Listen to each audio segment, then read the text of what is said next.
The most important Shabbos of the year is Shabbat Zachor. It's a time of year when everybody has to be in shul. It's even more important that you're in shul for Shabbat Zachor than if being in shul for Yom Kippur. Because in Shabbat Zachor, we all gather together and we read the Parsha which describes the destruction of Amalek. As a matter of fact, the Torah tells us that we remember to destroy the memory of Amalek. The mitzvah is that all memory of Amalek must be destroyed. Now, I ask you, if we really wanted to destroy the memory of Amalek, wouldn't it make more sense to prohibit any mention of them? I mean, as a matter of fact, gathering together once a year to specifically remember to destroy their memory, that's a paradox. It makes no sense.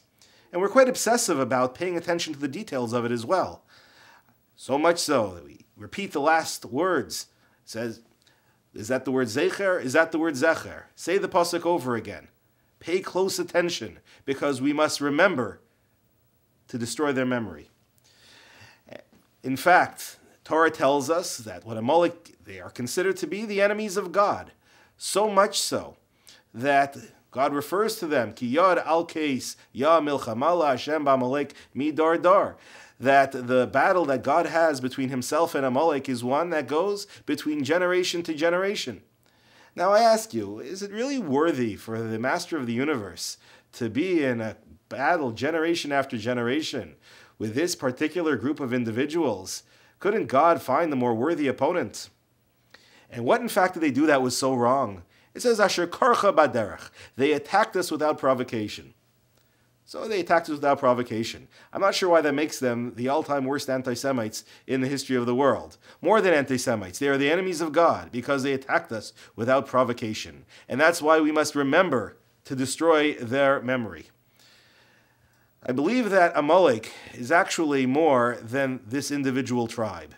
That Amalek is actually a philosophy of life, a philosophy of nihilism, a philosophy that says history has no meaning.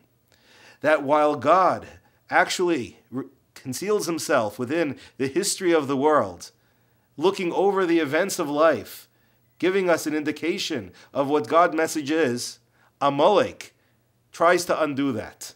Amalek says history has no meaning. That actually every event that happens, asher karcha, it just simply happens to be that we meet you along the path and attack you. There is nothing further than that. Amalek says that memory is something that actually serves no meaning. And to them, we destroy them by remembering. We destroy them by remembering the attack without provocation. We destroy them by remembering the holocausts they visit upon us. We destroy them by remembering Jewish history and the meaning that happens in our lives, in the life of our nation, in the establishment of Israel. In all of these things, history matters. In all of these things, God's hand can be seen in the history of the world. And that is why we remember Amalek. That is why we remember who they were. The greatest way we can destroy them is by remembering. Lo tishkach.